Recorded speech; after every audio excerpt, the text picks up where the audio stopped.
CBSE പുനർമൂല്യനിർണ്ണയത്തിനുള്ള portal ഇന്ന് തുറക്കില്ല. June 1 തുറക്കുമെന്ന് CBSE. 12ാം ക്ലാസ് പരീക്ഷാ മൂല്യനിർണ്ണയത്തിൽ സാങ്കേതിക സഹായം നൽകിയ കോംബെക് എഡ്യൂക്കേറ്റ് പ്രൈവറ്റ് ലിമിറ്റഡിനെ പഴിചാരി തലയൂരാനാണ് CBSEയുടെ ശ്രമം. കോംബെക് എഡ്യൂക്കേറ്റ് പ്രൈവറ്റ് ലിമിറ്റഡിന് പിഴ ചുമത്തും. അതേസമയം ഓൺ സ്ക്രീൻ മാർക്കിങ്ങിനെ പിന്തുണച്ചുള്ള സന്ദേശങ്ങൾ പങ്കുവയ്ക്കാൻ പ്രിൻസിപ്പൽമാർക്ക് CBSE നിർദ്ദേശം നൽകി.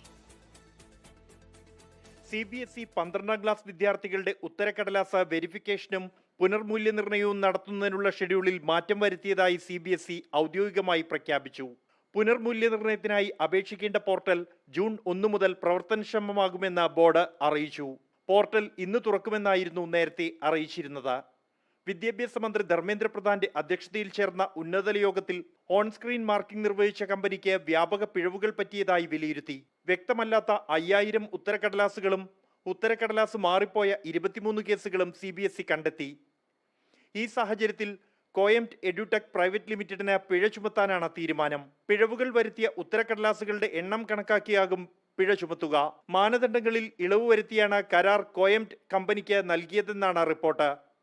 ആദ്യ 2 ടെൻഡറുകളിൽ യോഗ്യരായ അപേക്ഷകൾ ലഭിക്കാത്തതിനാൽ മാനദണ്ഡങ്ങളിൽ ഇളവ് വരുത്തി മൂന്നാമത് നൽകിയ ടെൻഡറാണ് കോയംറ്റ് കമ്പനി സ്വന്തമാക്കിയത്. മൂല്യനിർണ്ണയ പിഴവുകളെക്കുറിച്ചുള്ള പരാതികളും ആക്ഷേപങ്ങളും സമൂഹമാധ്യമങ്ങളിൽ നിറയുമ്പോൾ ഓൺ സ്ക്രീൻ മാർക്കിങ്ങിനെ പിന്തുണച്ച പ്രചരണം ആരംഭിച്ചിരിക്കുകയാണ് CBSE. OSMനെ പിന്തുണയ്ക്കുന്ന റീലുകൾ, വീഡിയോകൾ, സന്ദേശങ്ങൾ എന്നിവ പങ്കുവയ്ക്കാൻ സ്കൂൾ പ്രിൻസിപ്പൽമാർക്ക് CBSE ഉദ്യോഗസ്ഥർ നിർദ്ദേശം നൽകി. 24 ഡൽഹി.